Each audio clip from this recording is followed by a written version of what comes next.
Is Ancestry a source?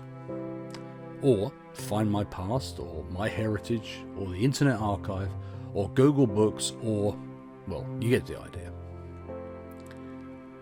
Let's look at what a source is versus a citation versus a repository. It's important to understand these terms.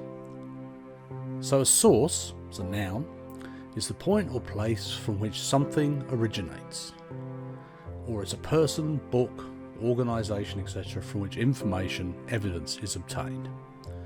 A citation is the quoting of a book or author in support of a fact, or a passage or source cited for this purpose. And repository is a place or container in which things can be stored. So, if a source is any person, book, organisation, etc., from which information, evidence, etc. is obtained, it must mean ancestry, surely? Well, no.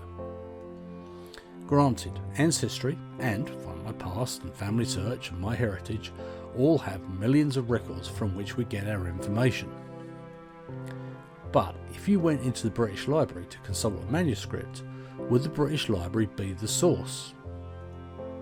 No, the manuscript itself would be the source. The British Library is the place you found the information.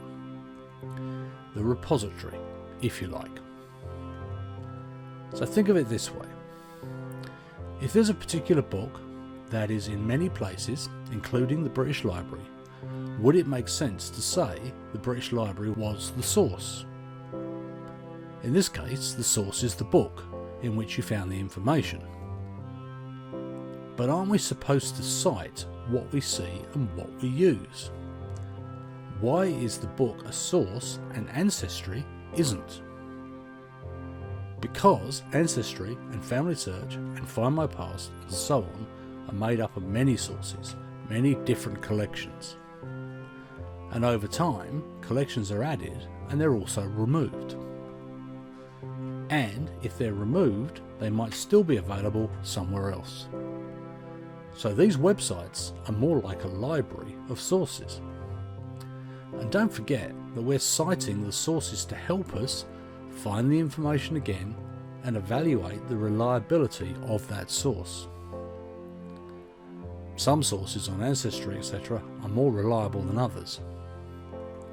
We have to say which source within Ancestry we used to help us make that assessment. There's a big difference between an image of a parish register and uncited information in someone's tree. But the website you found the source on is part of the citation, because some websites have clearer versions of censuses, etc. Some sources may be available in other places, and some websites have missed some of the pages of a source. So, you'd cite a page, for example, from the 1851 census of England found on Ancestry in a different way to that same page on a physical microfilm of that census. So when we cite something found on a website, we need to cite the website name, the URL, and the name of the collection it was found in. Whether you need to cite the date it was accessed is something that academics don't agree on. So whether you include it depends on the style you're using, such as Harvard, Chicago, Evidence Explained, etc., or your own feelings about the matter. At Cite-Builder, we try to make it easy for you. We have different rules for the 1851 English census, for example, that is an online image on Ancestry, Find My Past, etc., a microfilm held by the Family History Library, or an online transcription.